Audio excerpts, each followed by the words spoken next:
წლიდან წლამდე ზუგდიდის მუნიციპალიტეტის ცენტრალური ბიბლიოთეკა საზოგადოებას უამრავ სიურპრიზს თავაზობს. არც დღევანდელი დღე აღმოჩნდა გამონაკლისი და ბიბლიოთეკის ყველა განყოფილების წარმომადგენელმა საზეიმოდ 26 საუკეთესო მკითხველი სიგელებით დააჯილდოვა. ძალიან დიდი მადლობა ბიბლიოთეკის თითოეულ თანამშრომელს ამ სტატუსისთვის და მე ვისურვებდი რომ საქართველოს ღმერთმა არ მოუშალოს გონიერი კაცი და მწყემსი როგორც ნოდარ დუმბაძე იტყო და გზის მკვლევად იმისთვის რომ საქართველოს ყავდეს მუდამ ნიჭიერი ადამიანები. დაჯილდოების ცერემონიალი სახელწოდებით ბიბლიო 2011 წლის საუკეთესო მკითხველი ტრადიციად იქცა და უკვე მესამედ ტარდება.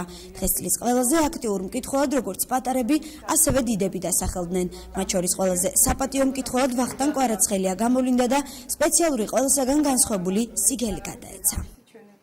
ყველა განყოფილებიდან, სასოფლო ბიბლიოთეკებიდან შერჩეული იქნა მკითხველები, საუკეთესონი, ვინც ყველაზე მეტად ისარგებლა ბიბლიოთეკით და დაჯილდოვდნენ საპატიო სიგელებით. ამავე დროს შეირჩა ბიბლიოთეკის საპატიო მკითხველი, რომელიც მიენიჭა ერთ ადამიანს, ეს გახავთ ვახტანგ კვარაცხელია. ზუგდიდის ცენტრალური ბიბლიოთეკა აქტიურ მკითხველს მომავალშიც უამრავ სიურპრიზს შესთავაზებს.